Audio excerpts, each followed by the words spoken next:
Hey guys, so today we'll do a video on the forearm. So we'll talk about the anterior compartment, the lateral compartment, and the posterior compartment.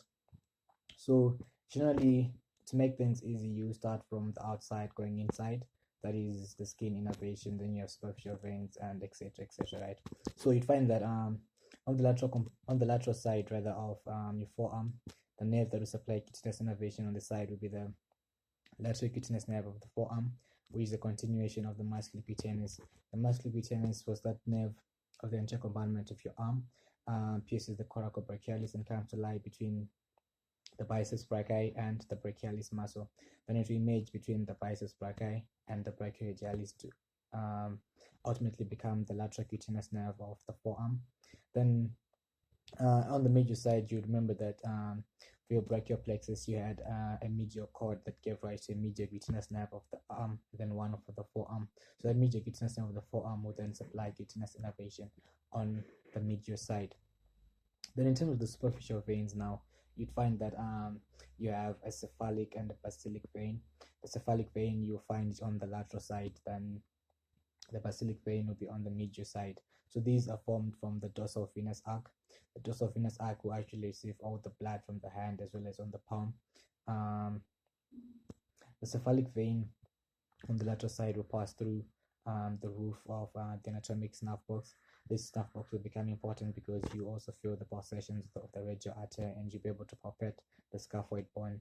Then also of importance on this snuff box is that the three long tendons that actually form the boundaries of this snuff box will be three important muscles that we'll find in the deep group of the extensor group of muscles, that is the posterior compartment of your forearm. Then the basilic vein will come from the medial side, and then both of them will be superficial veins. So the cephalic vein has a rather poor drainage because it will ultimately drain into the axillary vein in the deltopectoral triangle at right angles, right? So for blood not to actually accumulate in the cephalic vein, there is a branch that we call the median cubital vein that would then convey blood from the lateral side to the medial side, the basilic vein, because the basilic vein will then ultimately pierce the deep fascia and lie and join the two venae committantae of the brachial artery to form the axillary vein at the lower border of teres major. Remember the lower border of teres major, that's when you had the brachial artery being formed from the third part of the axillary artery as a continuation. So those two vessels will be the superficial veins and they will drain the blood. And then in terms of the nerves of the forearm, you just need to remember three important nerves. That is, you have the radial nerve, the median nerve, and the ulnar nerve. So the median nerve and the ulnar nerve will actually be the nerves of the anterior compartment. So the ulnar nerve will supply two muscles in the anterior compartment of your forearm. That is the flexor carpi ulnaris and the major half of the flexor digitorum profundus. Then the rest will be supplied by the median nerve. But this median nerve would also give a branch that is called the anterior interosseous nerve. The anterior interosseous nerve will then supply the deep muscles within the anterior compartment of the forearm. So you'd find that the ulnar nerve, as it passes behind the medial epicondyle, will then pass through the two heads of flexor carpi ulnaris. Flexor carpi ulnaris being a muscle of the anterior compartment. The first head, the easiest to remember, will be that it will come from the medial epicondyle because the muscles of the anterior compartment have a common tendon of origin, that is the medial epicondyle, right? Then the second head now will come. So for you not to forget now, remember we also have a pronator teres. The pronator teres will come from the medial epicondyle. Then the other head will come from the coronoid process of the ulna.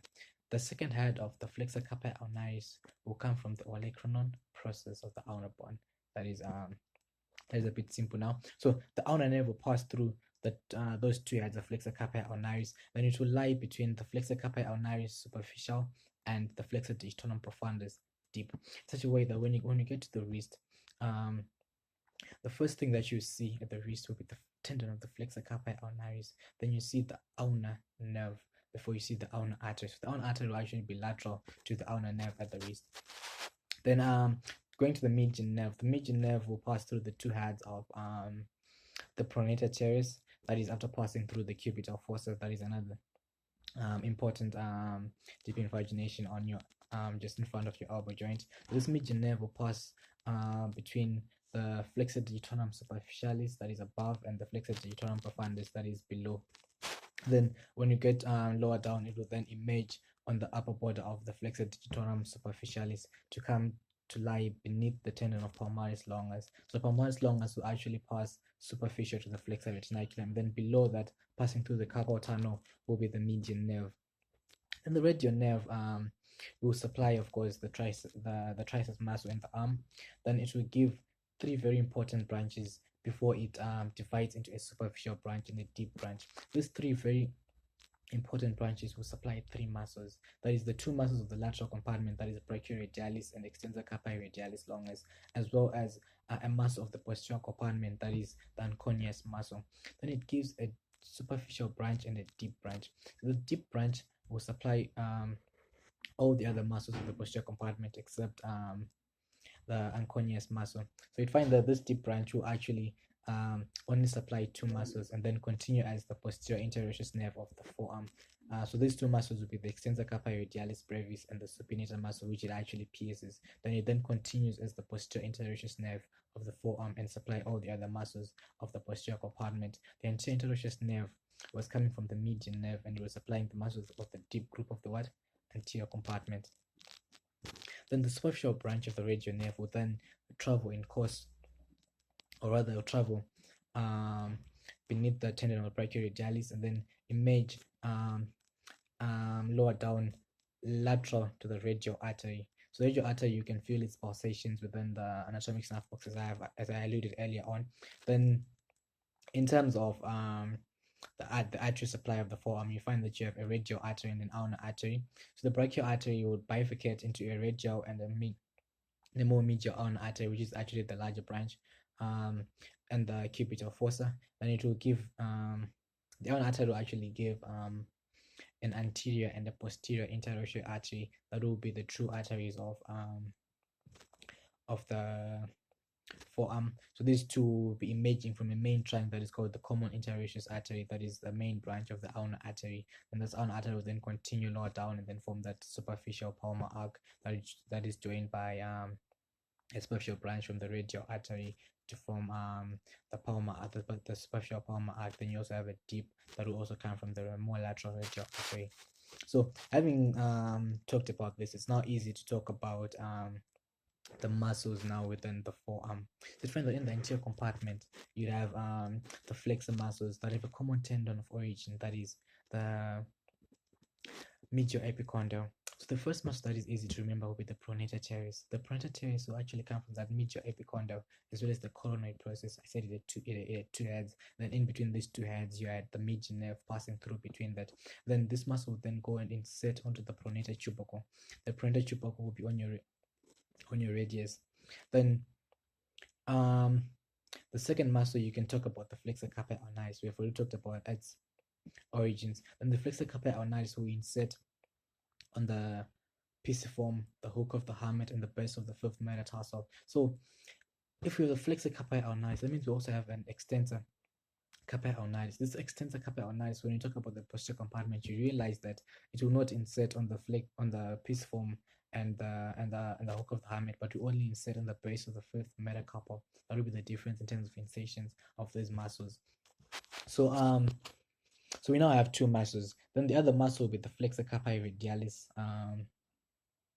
The flexor carpi radialis will insert onto the bases of the second and third metacarpals. When you then go to the lateral compartment, where you see an extensor carpi radialis longus and an extensor carpi radialis brevis in the posterior compartment, you'd find that one of these will insert onto the second metacarpal, and the third one will insert onto the second one will insert onto the third metacarpal. That is how you actually grasp things. So we now have those three muscles as well as the palmaris longus. The palmaris longus will go and insert into the palmar aponeurosis that we will find within the hand.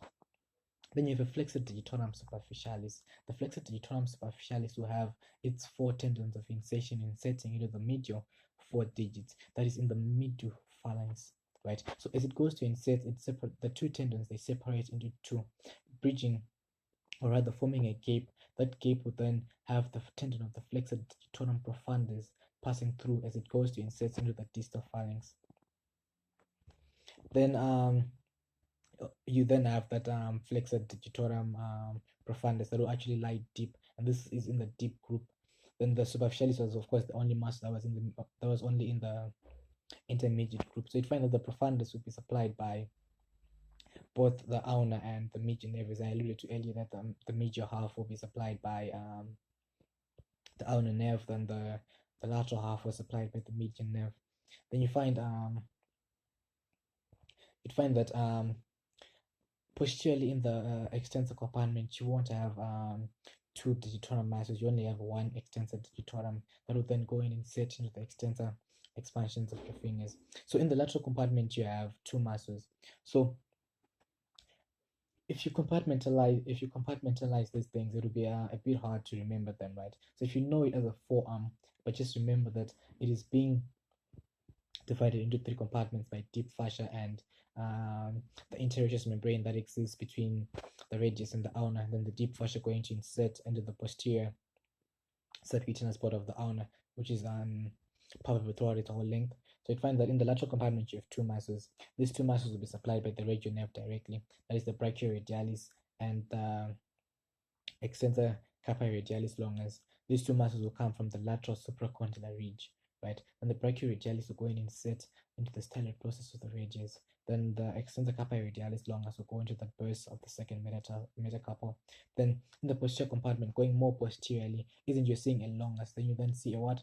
A brevis. That brevis will then go to the third. But remember, the muscles of the posterior compartment now will then arise from the lateral epicondyle. This lateral epicondyle will become important because this common extensor tendon, when avulsed, will give rise to what we call tennis elbow. So this is more common in people who play tennis, who actually swing their hands more often, or people who actually do a lot of work.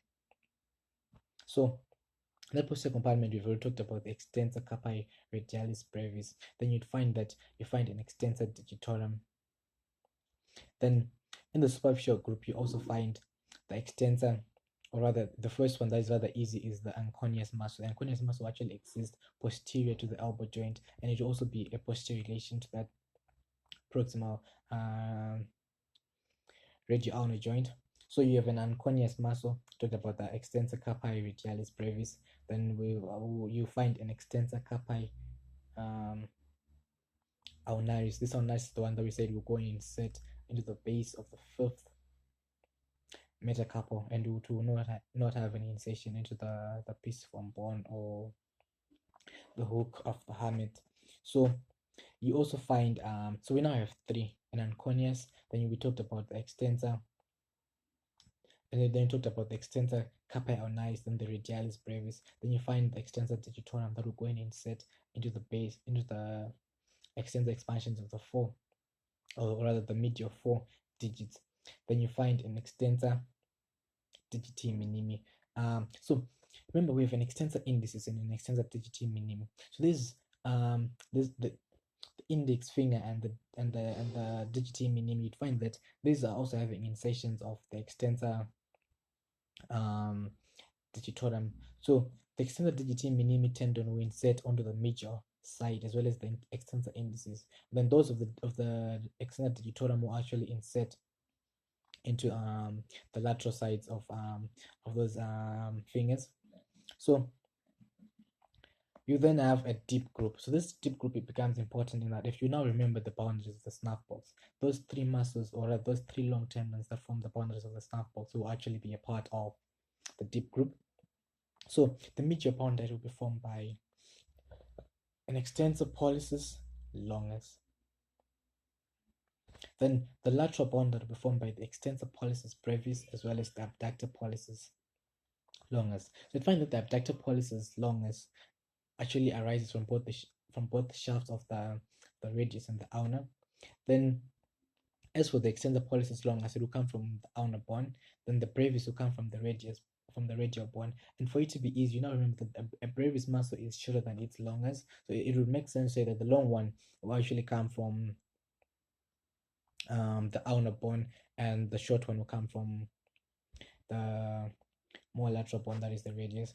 Then the other two muscles that are in that group will be the supinator muscle. The supinator muscle will actually have a humeroradial head as well as an origin on the ulnar bone. Then it will then